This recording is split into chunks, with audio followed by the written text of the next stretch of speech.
नमस्कार, states mirror news Karnataka देखने वाले सभी दर्शकों का स्वागत किया जाता है। आइए देखते और जानते हैं आज के विशेष समाचार।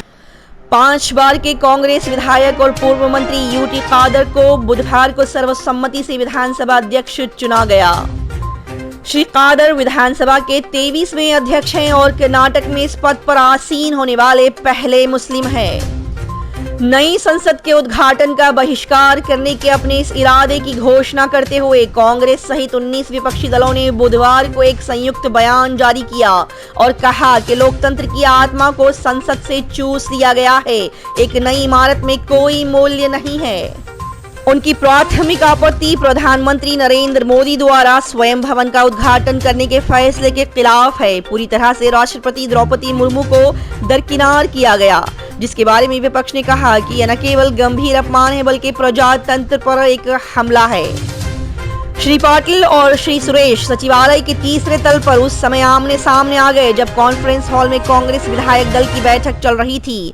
श्री सुरेश ने कथित तौर पर श्री पाटिल को चेतावनी दी कि वो मुख्यमंत्री के कार्यकाल के विषय पर बात करना बंद कर दे। विधानसभा ने बुधवार को 3 दिवसीय सत्र के बाद अनिश्चित काल के लिए स्थगित कर दिया, जिसमें नवनिर्वाचित विधायकों को सदन के सदस्यों के रूप में शपथ दिलाई गई, जिसमें अध्यक्ष यूटी कादर भी शामिल है।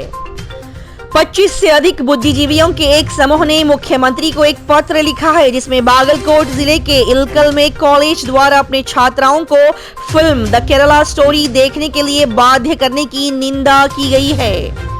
अपने पत्र में जागृत नागरिक आयोग कर्नाटक के सदस्यों ने इलकाल में श्री विजय महंतेश आयुर्वेदिक मेडिकल कॉलेज के प्रिंसिपल केशव सी दास द्वारा जारी उस सर्कुलर की कड़ी निंदा की है, जिसमें कहा गया है कि प्रत्येक BA-MS और पोस्ट ग्रेजुएट छात्र को ये फिल्म देखनी चाहिए। इस साल अप्रैल में भारत का निर्यात और आयात और कमजोर हो गया है, जो पिछले साल जून के बाद से गिरावट की प्रवृत्ति को जारी रखता है।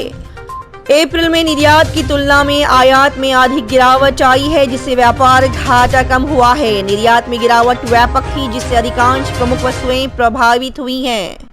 सभी प्रमुख जिन्सों के आयात में भी गिरावट दर्ज की गई है, लेकिन इससे भी महत्वपूर्ण बात यह है कि आयात और निर्यात में गिरावट भारत तक ही सीमित नहीं है। पॉइंट 3 कई देशों ने इसी तरह की गिरावट दर्ज की है। जिला न्यायपालिका की स्वतंत्रता भी समान रूप से संविधान के मूल ढांचे का हिस्सा होनी चाहिए। जिला न्यायपालिका में निष्पक्ष और स्वतंत्र न्यायाधीशों के बिना न्याय एक प्रस्तावना लक्ष्य भ्रामक बना रहेगा। जिला न्यायपालिका ज्यादातर मामलों में वो अदालत भी है जो मुकदमेबाज के लिए सबसे अधिक सुलभ है। मुख्य न्यायाधीश DY की 3 न्यायाधीशों की पीठ चंद्रचूड़ जस्टिस V रामासुब्रमण्यन और PS नरसिम्हा ने एक फैसले में देखा।